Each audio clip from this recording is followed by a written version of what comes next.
The Lord be with you. And with your spirit. A reading from the Holy Gospel according to Luke. Glory to you, O Lord. Tax collectors and sinners were on drawing near to listen to Jesus.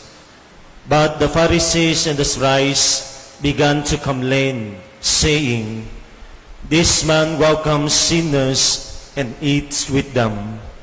So to them, Jesus addressed this parable. A man had 2 sons, and the youngest son said to his father, "Father, give me the share of your estate that should come to me." And so the father divided the property between them. After a few days, a young son collected all his belongings and set off to the distant country, where he squandered his inheritance on a life of dissipation. When he had really spent everything, a severe famine struck that country. He found himself in dire need. He hired himself out of one of the local citizens, who sent him to his farm to tend the swine. And he longed to eat his fill of the pods on which the swine fed. But nobody gave him any. Coming to his senses, he thought, "How many of my father's hired workers have more than enough food to eat? But here am I, dying from hunger. I shall get up and go to my father, and I shall say to him, 'Father, I have sinned against heaven and against you. I no longer deserve to be called your son. Treat me as you would treat one of your hired workers.' So he got up and went back to his father. While he was still a long way off, his father caught sight of him and was filled with compassion. He ran to his son, embraced him, and kissed him. His son said to him, 'Father, I have sinned against heaven and against you. I no longer deserve to be called your son.' But his father ordered his servants, 'Quickly, bring the finest robe and put it on him. Put a ring on his finger and sandals on his feet. Take the fattened calf and slaughter it. Then let us celebrate with a feast, because this son of mine was dead, has come to life again. He was lost and has been found.' Then the celebration began. Now the eldest son had been out in the field, and on his way back, as he neared the house, he heard the sound of music and dancing. He called one of the servants and asked what this might mean. The servant said to him, 'Your brother has returned, and your father has slaughtered the fattened calf, because he has him back safe and sound.' He became angry, and when he refused to enter the house, his father came out and bleated him. He said to his father, 'Look, all these years I served you, and not once did I disobey your orders. Yet you never give me even a young goat to feast with my friends. But when your son returns, who swallow up your property with the prostitutes, for him you slaughter the fattened calf.' He said to him, 'My son, you are here with me always. Everything I have is yours. But now we must celebrate and rejoice, because your brother was dead and has come to life again. He was lost and has been found.'" The Gospel of the Lord. Praise you.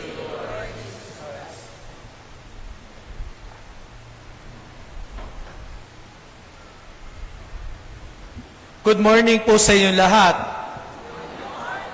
Today we celebrate 4th Sunday of Lent, also known as Laetare Sunday. Sabi nga po, Laetare. Laetare meaning rejoice. And my dear friends, for reflection today, we begin with a story. Minsan po meron po mag-ama. At itong mag-amang ito, nagkaroon ng hindi pagkakaintindihan, nag-away. Yung anak naglayas dahil nagtampo sa ama. At yung ama gusto nang hanapin, makipagbati sa kanyang anak. Hinanap nung ama yung kanyang anak sa iba't ibang mga lugar, sa family members, sa mga madalas niyang puntahan, sa mga kaibigan. Pero hindi mahanap yung anak. Anong ginawa nung ama? Nagpa-publish po siya ng isang printed ad sa dyaryo. Ang pangalan ng kanyang anak po ay Boyet. Ito ang nakalagay sa dyaryo. Anak, Boyet, umuwi ka na. Di na ako galit. Magkita tayo sa Tropical Hut Jaca Plaza, Linggo, alas 10 ng umaga. Love, Tatay. At mga kapatid, pinrint ngayon ito sa dyaryo. At dumating yung araw ng Linggo, alas 10 ng umaga, pumunta yung tatay sa Tropical Hut Jaca Plaza. Nagulat siya, punong-puno ng tao. At nagtanong siya ngayon sa mga tao, nasan dito si Boyet? Taas ang kamay. Nagulat siya, lahat sila nagtaas ng kamay. Marami palang Boyet na naglayas at may katampuhan sa ama. At nung nakita yung print ad, na-excite silang makita ulit ang kanilang ama. Laetare, rejoice. Only 2 times in a year do we wear the color rose in the liturgy to symbolize rejoicing. There's a reason to rejoice. First reading natin, from the book of Joshua, we heard finally the people of Israel, upon arriving at the promised land, they planted on the soil. Di ba yung pangako? The land flowing with milk and honey. At dumating na yung panahon ng kanilang harvest. After kanilang palayain sa Egypt, naglakbay sa disyerto, nasa lupang pangako na nagtanim at may harvest na sila. Rejoice. And in our gospel reading today, if we listen closely, we are familiar with this. Perhaps the one of, if not the most famous parable of Jesus. At sige nga, kung nakinig kayo, ano po yung title ng parable? The parable of the? Okay, very good. Sabi nila, that's just one of the titles, prodigal son. Ano po ba ang ibig sabihin ng prodigal? Naalala ko yung tatay ko, Papa, shout out sa iyo. Palagi niya sinasabi sa aming mga anak, makalibog ho! Ano ba yung sabihin ng prodigal? Magastos. Kasi kita nyo naman, yung anak magastos, inubos yung kanyang mana. Sa pamilya po ba, sino magastos? Yung tatay, yung nanay, o yung anak? Sino ang prodigal? Pero, hindi lang po ito yung title eh. There's a second title, The Parable of the Prodigal Father. Why prodigal father? We will reflect on this in a while. But they say there's a more appropriate title, more than just prodigal son and prodigal father. There's a third title, The Parable of the Father and the Two Lost Sons. Why two lost sons? Because it's not just the younger son who squandered his property, who is lost, but even the elder son who is in the house but missing and not at home. Paano natin maintindihan ang mensahe ng Laetare Sunday, ang hashtag natin for today, sa araw na ito? Tatlong LF, madaling tandaan. First LF is loving Father. We have a loving Father, my dear friends, who is so excited to welcome us back. A loving Father who is waiting for us to come home. A loving Father who is looking for us, searching for us, like our story a while ago. Meron tayong mapagmahal na Ama. Hindi ba ito yung inakanta ng choir? Loving and forgiving are you, O Lord, slow to anger, rich in kindness, loving and forgiving are you. You see, my dear friends, the Father, despite his younger son asking for his property, still received him and loved him. Kapag po hiningi ng anak ang mana, tuwing kailan lang ba nakukuha ng anak yung mana? Kapag patay na ang magulang. Malakas pa, buhay pa yung magulang. Hiningi yung mana para sinabi ng batang anak, mamatay ka na! Akin na yung mana ko! But despite this, sinabihan na siyang, mamatay ka na, akin na yung mana ko, minahal pa rin, tinanggap pa rin ng Ama. This is our Father, my dear friends. This is the Father that we hope to encounter this Lenten season. A loving Father, a forgiving Father. A Father who offers us, pangalawang LF, lasting forgiveness. Our second reading, St. Paul, tells us a reason for rejoicing, and that is reconciliation.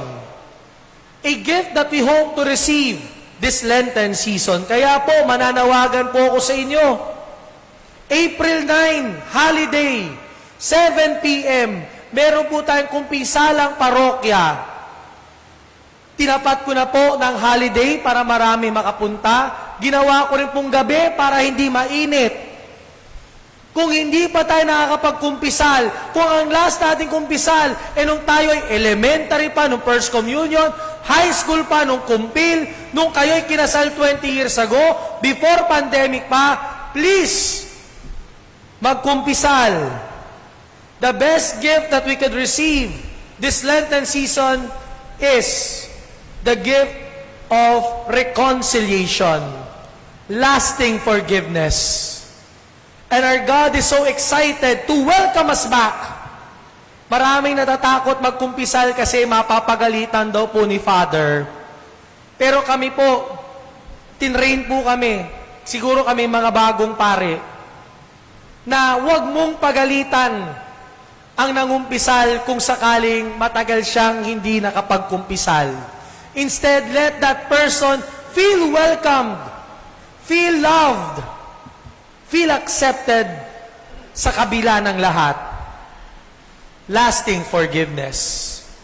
Last LF, my dear friends, is lavish feast. And my dear friends, in our parable today, let's reflect on the older son. Ito nakatatandang anak, may dahilan siya, bakit siya nagtatampururot, bakit siya nagtatantrums, bakit? Masunurin siya, mabait siya. Pero parang walang reward. Tapos itong anak na pasaway, nung umuwi, pinagparty ng ama, tinanggap pa rin kahit na sinabing mamatay ka na. Of course, Jesus is referring to the Pharisees and the scribes at the beginning of our gospel reading who were complaining that Jesus is dining with tax collectors and sinners. The younger son who came back. And you see, Jesus sees through the heart of these older brothers. And Jesus is inviting them to the lavish feast. The feast of forgiveness and love. Itong older brother was full of resentment. Ang bait-bait ko, masunurin ako sa'yo, tapos konting pakonsuelo man lang, di mo ko ibibigyan. Tapos nung pasaway na anak, tatanggapin mo? Sometimes we could be like this, my dear friends. We could have resentment to the Lord, telling Him, we are good boys and girls, but where's my gift? But you see, the father nonetheless invited the older son to join the lavish feast. To let go of resentment, to let go of your tantrums and your pagtatampurot to the Lord. Wala pong ending yung kwento. Hindi natin alaman kung sumama ba yung elder son o hindi. Because, my dear friends, it is up for us to write the ending. Sasama ba tayo sa lavish feast? O magtatantrums at magtatampurot pa rin? Tatlong LF this Laetare Sunday, reminding us. Unang LF, we have a loving Father who offers us, pangalawang LF, lasting forgiveness. And invites us to the, pangatlong LF, lavish feast. Rejoice. We have a loving and forgiving Father. The question is, will we join the feast or not? Amen.